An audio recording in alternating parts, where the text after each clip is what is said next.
to say, hey, you know, sometimes mistakes happen. And welcome everyone to the Visibility Show. I'm Melissa Groom, your host, and I'm here today with my very special guest, Lynda Wharton. Hello, Lynda. Hi, Melissa. Great to be here with you.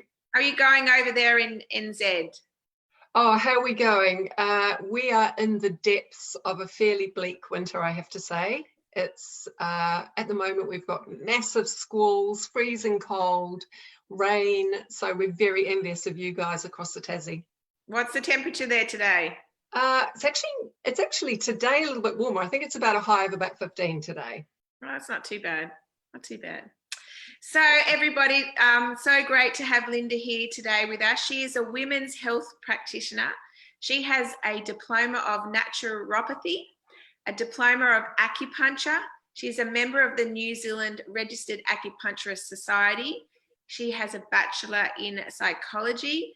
And for 26 years, Lynda has specialised in women's health, helping thousands of women return to optimum health and well-being through the gentle, drug-free combination of naturopathy and acupuncture. What an incredible work that you are doing in the world, Lynda.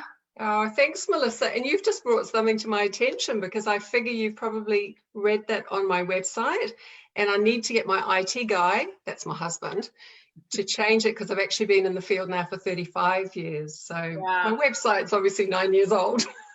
Okay. So tell us a little bit about your background and how you came to become a healer, which you are today. Yeah, okay. So thank you. First of all, thanks so much for the invite to join you today, Melissa. I feel very honoured. It's great to be here. So how did I get into this field? Well, originally I was at university here in Auckland doing a Bachelor of Psychology because from the earliest age, I've always been fascinated in how people tick, you know, how we connect with each other, the psychology of humanity. So I decided to do a bachelor's degree, and in my last year at uni I got incredibly sick with a chronic fatigue-like condition. And I say chronic fatigue-like because I went through the whole medical model searching for help and having all sorts of tests and basically being told that it was pretty much all in my head because they couldn't actually find anything that showed up as abnormal on a test. And as synchronicity and luck would have it, I met somebody who had not seen a doctor for 25 years, and she was very involved in the natural health world. And she guided me to her naturopath.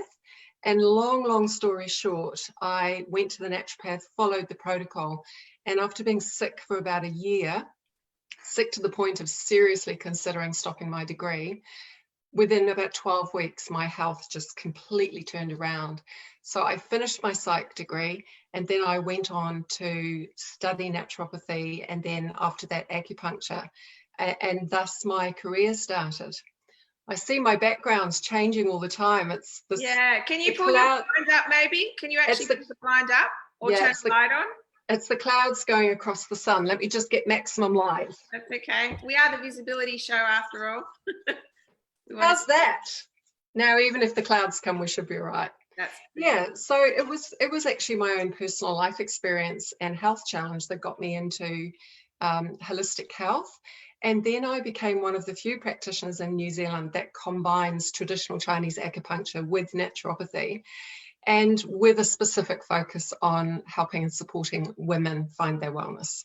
You've done a lot of study there, and obviously you've gone through a lot yourself to be able to, you know, understand the way that people feel. And I think that's really important when you go to see a practitioner, that they have some understanding of the, you know, restrictions that it puts on your life, you know, and how it affects your mental health and your family and your business and all that sort of stuff. So what sort of conditions do you find women coming to you for that you help? So basically, if it's got a female hormone attached to it, that's my area. So I see women of all ages, so from young women with menstrual issues of every kind, I see a lot of now of endometriosis and polycystic ovarian syndrome that just over the course of my career, I'm shocked at the increase in the incidence of that. And then I do a lot of work with infertility, and then probably about a third, sometimes in a typical week, sometimes up to a half of my clients are pregnancy care. So acupuncture is an amazing modality for supporting women to have a healthy pregnancy and birth. Yes. Yeah. One thing that nobody told me when I was younger is that you actually don't have to suffer and be in pain through your menstrual cycle.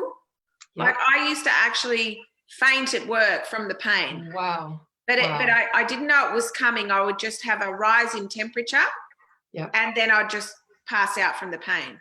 Oh my gosh, that's incredible.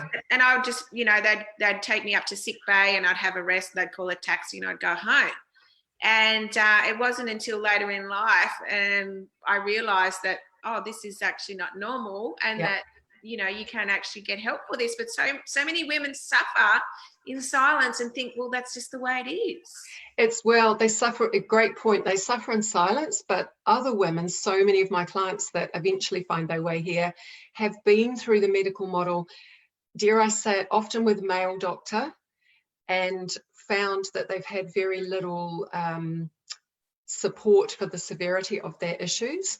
And when they come here and they're with a female practitioner and a holistic practitioner, you know, sometimes I'm the first person that has actually acknowledged that, you know, that this is actually not normal. It's not normal for a woman to be incapacitated and in bed for 48 hours every month. That is not what menstruation is about. Yeah. And I mean, having that psychology background too, you know, being able to come to you and actually talk about what could be going on for them, because often could be emotional stuff that's even causing the extreme, you know, menstrual cycles. Yeah, very much so. In Chinese medicine, you know, they say traditional Chinese medicine is both a science and an art. And one of the things that I've observed hugely over the years is that so many women that come with chronic menstrual pain have got an underlying energetic imbalance that we call stagnation of liver qi or stuck liver qi. That means that the qi, the energy in the liver meridian is blocked or impeded. And the emotional causality for that is repressed emotion, especially repression of frustration and anger and feelings of powerlessness. And I see that particular underlying energetic imbalance all the time. So that's one of the things I absolutely love about Chinese medicine, of course. Starting with a psych degree, I now get to practice a form of healing that is very, very much body, mind, spirit in traditional Chinese medicine. So we believe that every presentation of a physical symptom or a pattern of physical ill health, there's always an accompanying or an underlying emotional disharmony. And the acupuncture helps to facilitate a restoration of balance in both of those areas at the same time. And what about the other end of the cycle when you're going through menopause and hot flushes? Is that emotional stuff as well that we're storing, or what's the go there? Yeah, very much so. So that I also do a lot of that work. And obviously, as I've become a postmenopausal woman, you know, like attracts like, so a lot of my clients are my kind of age group, 50s and 60s. And yes, some women in their 60s are still doing battle with hot flushes and night sweats. And so in Chinese medicine, we have this understanding that the severity of your menopause is often a direct reflection of the self-care that you have gifted yourself in the years leading up to menopause. So it's very much a reflection of the mental and physical state you are when you kind of hit that point of menopause. And so we talk a lot about kidney qi deficiency, kidney yin and yang deficiency with menopausal issues. And so basically in English, that means that if you are a woman who has thrashed yourself with, you know, multiple stresses, chronic overworking, you know, just strife after strife, and you hit menopause with what we would call adrenal dysfunction or, you know, adrenal fatigue, then it's almost guaranteed that your menopause is going to be quite a trial. So with the acupuncture, we work very much on tonifying and strengthening that underlying kidney energy. In other words, replenishing the adrenal chi to support that menopausal process. Very interesting. So over 35 years, I would imagine you would have done quite a lot of consults in your time. Quite a lot. So over 50, upwards of 50,000 consultations. So that's not 50,000 unique individual clients, but it's clients that have come back and back and back, and in total over 50,000. So yeah, I feel like it feels like a gift. It feels like I've had an extraordinary insight into how women tick, what makes us women, and women from all walks of life and all ages. So that feels like quite a profound gifting in my life personally. Yeah. And what do you see are the common struggles with the women that you see? Right. So, gosh, common struggles. I think I would have to say top of the list is that, number one, I recognize just how flippin' phenomenal we are. Just women are honestly incredible. Yay! I chose, yay! Celebrate you, Oh, we you don't bet. celebrate us enough. I chose specifically to work with women right at the beginning of my career. Actually, that's not true. Right at the very beginning, I was just a generalist, and so I had male patients as well. And don't get me wrong, I love men, but one of the things I saw really quickly is that women are very willing to do the hard yards to find their wellness and their balance and their happiness. And men, this is a generalization, so forgive me if there's any men watching, but generally men want that fix like that, without necessarily taking responsibility for the changes. So I got to see, the male psyche working with men, and now I've had all these years working with women. And working with women, I just am genuinely in awe of how incredible we are, because I've had, I should actually write some books about it. I've had thousands of tales of almost unimaginable strife and suffering that women have been through, and the way so many of them have found their strength and their resilience and their courage to just keep going, week after week, month after month, rebuilding families, rebuilding their own mental health, overcoming massive financial issues, maybe overcoming huge adversarial divorces with quite evil men. And I'm just in awe of how we rise again. So number one, that would be it, that, just anybody that's watching this is to really stop and do a bit of a life check about all of the triumphs you've had, all of the struggles you've overcome, and that's not necessarily a given, right? That is a strength and a skill and a gifting of women. So that's the first thing that's amazing. The second thing I really have noticed about women, and this is something that is a block to us finding that strength and that wellness, and that is that we are so unwilling to put ourselves at the top of the list of our priorities.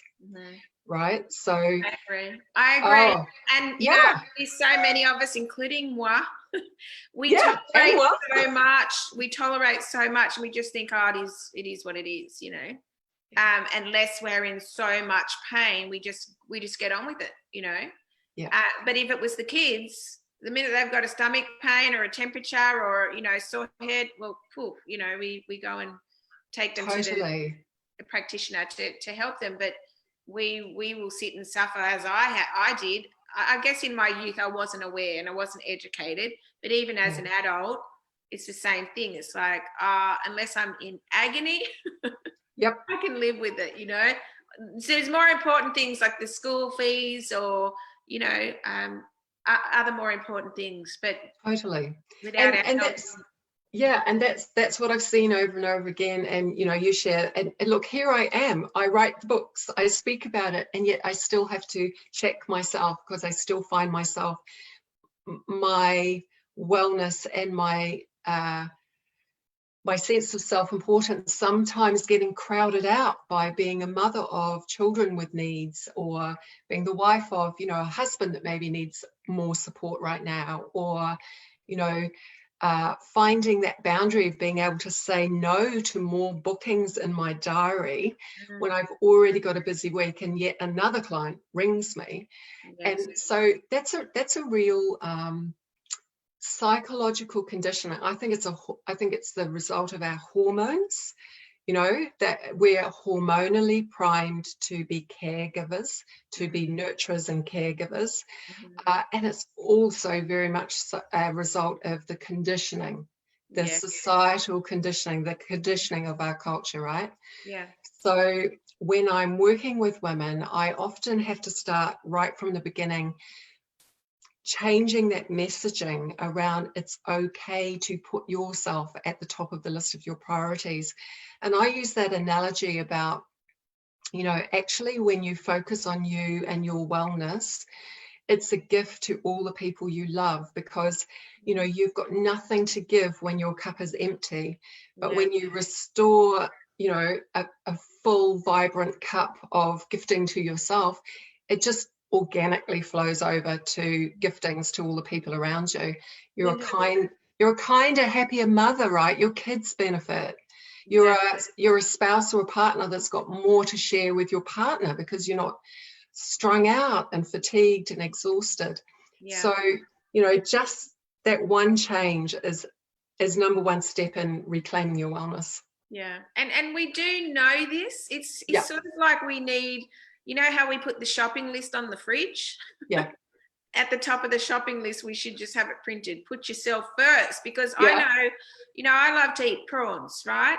But did I ever buy prawns on the shopping list? No, because they were expensive, and that was like, you know, something you shouldn't treat yourself with. You've got to fit in the budget, and you've got to buy what everyone else likes. You know, it doesn't matter that, you know, it's all these things you justify that are just so silly. But yeah, it's like we need either a wallpaper on our mobile phone that says put yourself first, and at the top of the list, you know, your shopping list, put yourself first. You know, put down what you like to eat and what your healthy treats are, and choose some of your favorite meals for the week, you know, things like that, or set aside that time at lunchtime to make that healthy salad or pre-prep vegetable soups or whatever it is for the busy week. So one of the things, sorry, you can see the sun's coming and going, my background's changing. This is what happens with lives, eh, Melissa? Oh, good. I'm learning the lessons, thank you. So one of the things I sometimes do with women that are really struggling with this is I actually get them to bring their diary in, and we sit down together and we block out even just 1 hour twice a week that is completely devoted to their happiness, whatever that might be. That might be their happiness might be sitting under a tree with a book and doing nothing else. It might be meeting a girlfriend for a coffee. It's just a space that's not allowed to be taken over by more work or folding the washing or doing the gardening, unless of course gardening is your passion and joy and it fills you up. So just that's what I've learned about women, is that in that sense we're not kind to ourselves. Yeah, and I love that. I remember going to see a practitioner, and she said, "What do you do for you?" And I said, "Oh, well, I go for walks along the beach with my partner." No, what do you do for you? Well, my daughter and I, we go to the gym together. So, no, what do you do for you? I'm like, nothing. Well, I love my work. No. Yeah, that's right. Yeah, that's I go for a bike ride or a walk by myself, and I will just sit at the beach and just take in the energy and just not think about work, not think about anything, but just look at the beauty. Just be still and be present. Yeah, and it doesn't take long, does it? When you know, in the midst of the craziness and the busyness, when you know that you've got that time blanked out coming up tomorrow or coming up at 4 o'clock today, it gives you a new sense of strength and encouragement that you know that total self-focus is just around the corner. Yes. What is the biggest block to healing that you find is what is the biggest block to healing that you find working with women? So number one, we've just talked about, that's a big block. Yes. The biggest block. I think that so many of the women that I see have not necessarily had the life experience and the support to understand how much of who they are and how they live is a result of conditioning. And by conditioning, I mean family of origin. So, you know, the conditioning that we receive from our unique little bubble when we're growing up, our mum and dad and our brothers and sisters. But then our family, each of our individual families, is part of a much bigger matrix, right? So we're embedded within, you know, I'm embedded within the culture of living in New Zealand. And even bigger than that, you know, we've got, I'm a white person. So, you know, I'm within that culture of being in New Zealand, we call it a Pakeha or white person. And then we're embedded within the culture of the Western world. And then we're embedded within the culture of the world. And so we are all, especially women, I believe, very much bombarded with messages of conditioning that are often not beneficial for our mental health and our physical health. So just cultivating that awareness of almost stepping back and becoming more aware of those messages that are sometimes subliminal and sometimes overt that we just soak in. You know, as women, the messages are things around, it's so hard to be good enough as a woman. You know, there's the physical conditioning around if you spend too much time focused on your appearance, there's the messaging that you're vain or that you're wasting money on yourself. Do you really need those fingernails and those eyelashes? If you spend no time focusing on your physical appearance, then you've got the conditioning around, oh, could you just make a bit more effort? You know, like, oh, you're looking a bit chubby on it there and I see the wrinkles. You know, so there's that real put down around our physicality. And then, of course, there's the whole thing that so many women struggle with, myself included over the years, that work-life balance. You know, how much of ourselves do we devote to being a textbook perfect mother? And how much of ourselves do we devote to excelling in our place of work or, you know, in our work passion?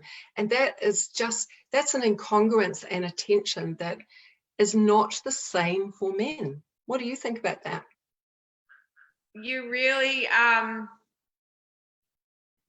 touched on something that's going to make me cry because sorry, Melissa, I didn't mean to do that. It's so good because I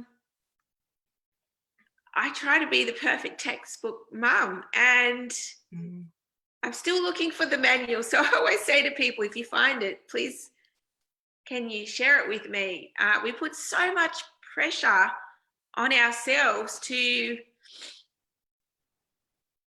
be the best mum, be the best partner, and we just want our kids to be happy and to be healthy, and we can only do so much, and then the rest is up to them, you know. And absolutely. I think it's really important.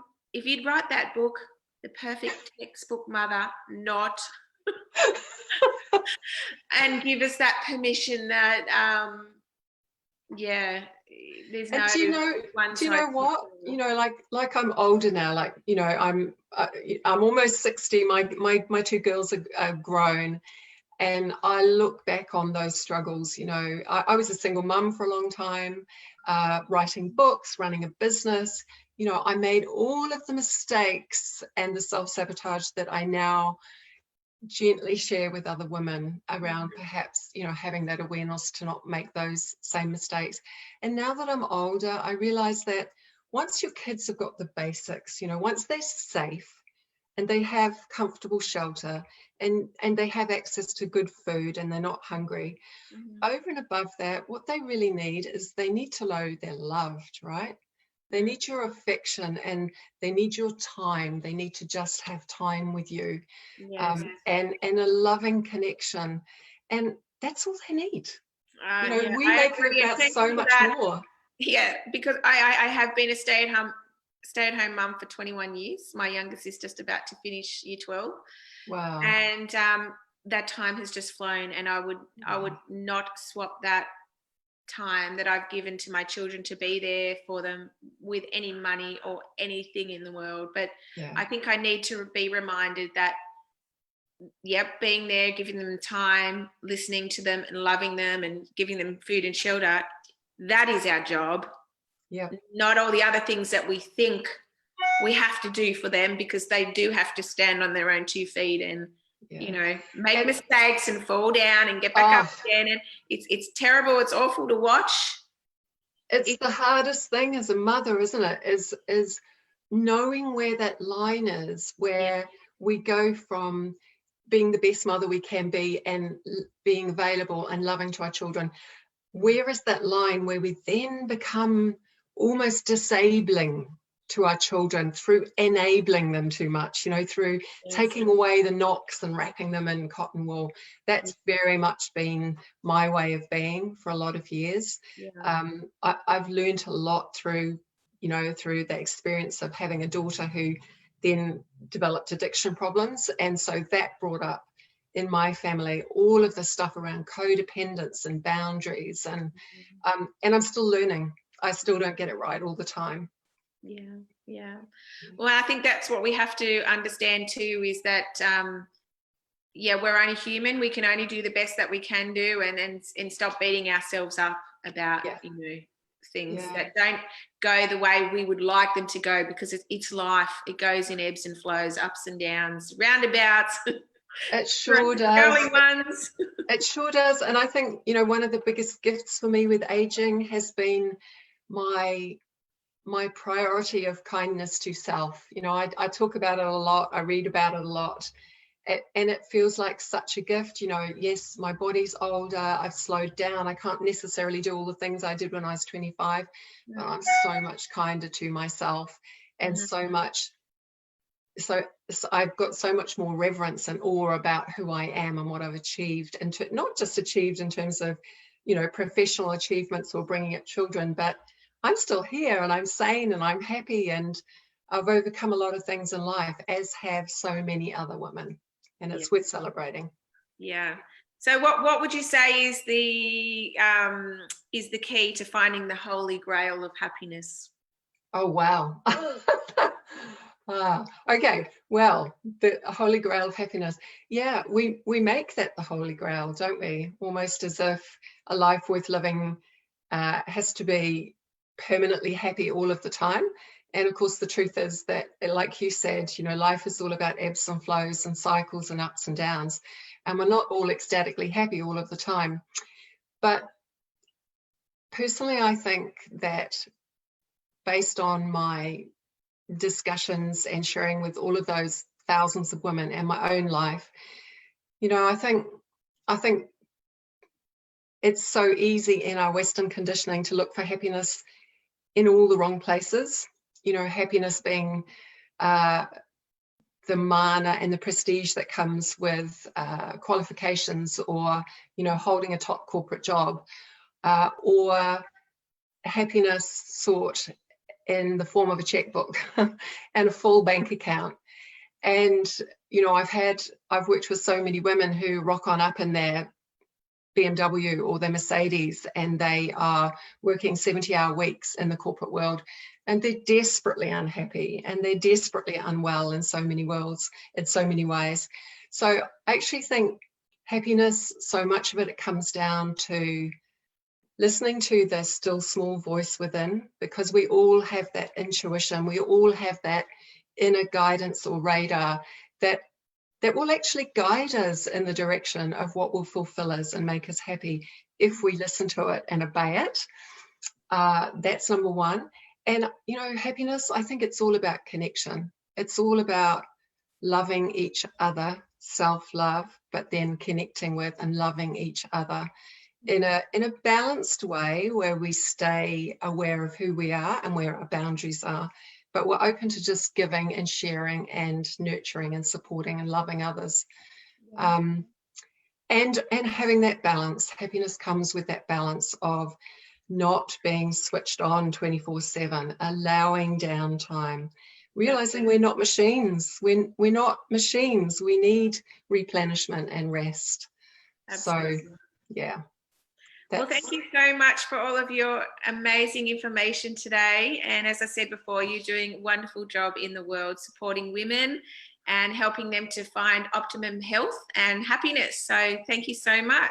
Oh, thank you, Melissa. It's been wonderful. And I just want to add a wee note here. Thank you so much for the 30-day video challenge that I just completed with you. It was an amazing experience. And if anybody's watching this and wondering whether they should jump in, I can tell you it's worth every moment of it. So thanks for that, Melissa.